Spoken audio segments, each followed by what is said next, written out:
শুভ সকাল জানিয়ে আজকের ব্লগটা শুরু করছি একদম সকালবেলা থেকে। এখন ঘড়ির কাঁটায় বাজে প্রায় 6টা। তো 6টা, এদিকে দেখো আকাশে কিন্তু সূর্যি মামা একদম উঠে গেছে, আর আমিও ফ্রেশ হয়ে চলে এসেছি ঠাকুর ঘরে। তো ভাবলাম আজকের ওয়েদারটা তোমাদের সাথে শেয়ার করি। আজকে হচ্ছে শুক্রবার, আর আজকে হচ্ছে অক্ষয় তৃতীয়া। তো সবাইকে অক্ষয় তৃতীয়ার শুভেচ্ছা। তো সকাল সকাল উঠেছি তো অনেক সকালে, তাও 3:30 নাগাদ উঠেছি আজকে, যেহেতু আমাদের বাড়িতে অক্ষয় তৃতীয়ার পুজো। অ্যাকচুয়াল পুজোটা হতো আমাদের দোকানে, তো ওই সমস্ত জিনিস টেনে নেওয়া হয়, তো ওই কারণে আর দোকানে হচ্ছে না, আজকে বাড়িতেই হচ্ছে অক্ষয় তৃতীয়ার পুজো। তো এই যে আমার সমস্ত গোছানো কমপ্লিট হয়ে গেছে, ফ্রেশ হয়ে চলে এসেছি ঠাকুর ঘরে। এখন খালি ঠাকুর মশাই আসার পালা। তো চলো আমি কেমনটা গোছালাম তোমাদেরকে একটু শেয়ার করি তোমাদের সঙ্গে। তো চলো আমি ঠাকুর ঘরে দেখিয়ে দিই তোমাদেরকে যে অক্ষয় তৃতীয়া আমি কেমন গোছালাম। এইখানে আমি ঠাকুর ঘরে সমস্ত কিছু যা যা পুজোর সামগ্রী লাগে সেগুলো সব গুছিয়ে নিয়েছি। তো এখন এক এক করে চলো আরও ব্যাগে কি কি আছে ঠাকুর ঘরে।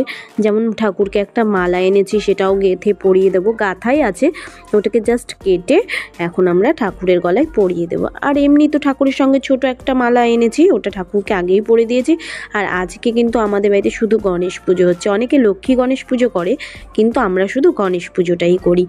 তো এবার বাড়িতে হচ্ছে, বেশ সুন্দর লাগছে। আর জানো তো, পুজোর কাজ করতে ভীষণ ভালো লাগে আমার, ভীষণ ভীষণ ভীষণ ভালো লাগে। আমাকে যদি কেউ সারাদিন পুজোর কাজ দেয়, আমি বসে বসে সম্পূর্ণটা কমপ্লিট করে দেবো। তো ভাবলাম তোমাদের সাথেও একটু শেয়ার করি। আর আজকে তোমাদের অক্ষয় তৃতীয়ার ব্লগটা যদি খুব ভালো লাগে, তাহলে অবশ্যই এই লাইক কমেন্ট শেয়ার করো, আর চ্যানেলটাকে সাবস্ক্রাইব করে দিও আমার জন্য। তো ঠাকুর ঘরে এসে আজকে যেহেতু প্রত্যেক দিন নিত্য পূজা দিই, তো আজকে সেটা দেবো না। সেটা হচ্ছে আজকে আমাদের যে পুজো করবে আমার গুরু বাবা, সেই দেবে আজকের ভোগটা, সকালের ভোগটা। এই দেখো এখানে আমার মালাটা কমপ্লিট হয়ে গেছে।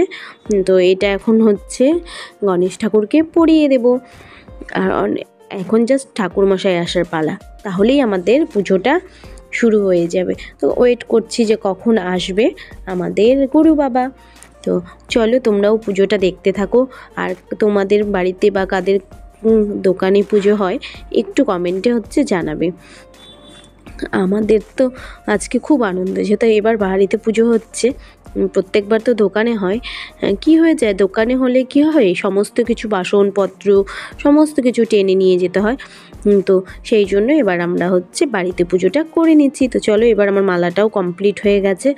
এখন হচ্ছে গণেশ ঠাকুরকে পরিয়ে দেব, আর তোমাদেরও দেখাবো যে মালা পরে গণেশ ঠাকুরকে কত সুন্দর লাগছে। গণপতি বাবা মরিয়া বলে মালাটা আমি পরিয়ে দিলাম। আর এখন চলো তোমাদেরকে দেখাবো আমাদের গণেশ ঠাকুরের মূর্তি দর্শন করাবো। এই হচ্ছে আমাদের বাড়ির গণেশ ঠাকুর। কেমন লাগছে আমাদের গণু বাবাকে একটু কমেন্টে জানিও।